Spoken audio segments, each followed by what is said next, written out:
'Twas the night before Christmas, when all through the house not a creature was stirring, not even a mouse. The stockings were hung by the chimney with care, in hopes that St. Nicholas soon would be there.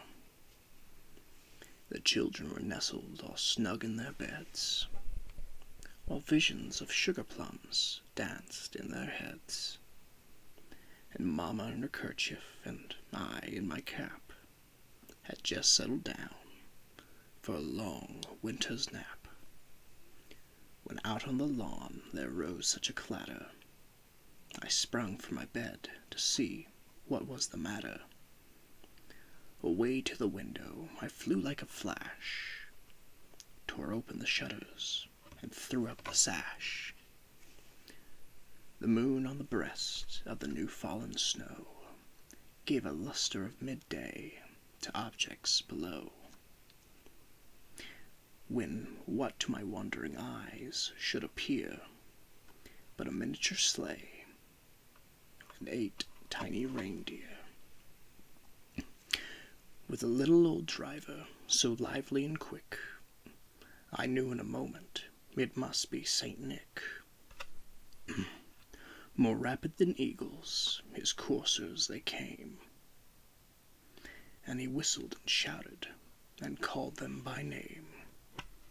Now Dasher, now Dancer, now Prancer and Vixen, on Comet, on Cupid, on Donder and Blitzen. To the top of the porch, to the top of the wall, now dash away, dash away, dash away all. As dry leaves before the wild hurricane fly, when they met with an obstacle mount to the sky. So up to the housetop the coursers they flew, with sleigh full of toys, and St. Nicholas too. And then in a twinkling I heard on the roof the prancing and pawing of each little hoof. As I drew in my head and was turning around, down the chimney St. Nicholas came with a bound.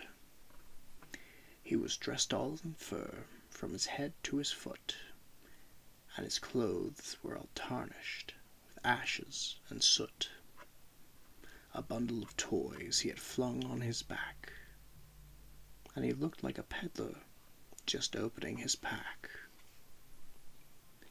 His eyes how they twinkled, his dimples how merry, his cheeks like roses, his nose like a cherry.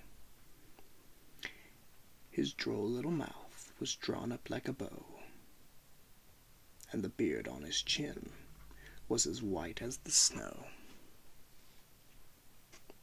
The stump of a pipe he held tight in his teeth, and the smoke it encircled he held his head like a wreath.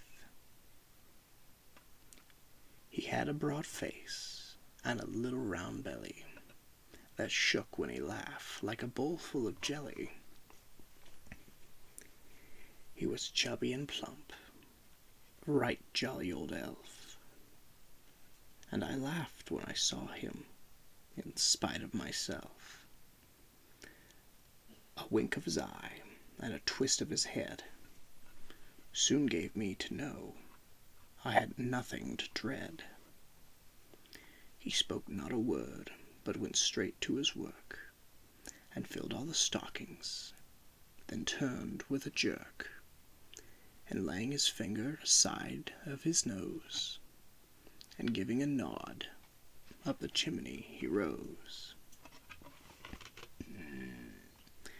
He sprang to his sleigh, to his team gave a whistle, and away they all flew, like the down of a thistle. But I heard him exclaim, as he drove out of sight, "Merry Christmas to all, and to all a good night." The night before Christmas. Clement C. Moore.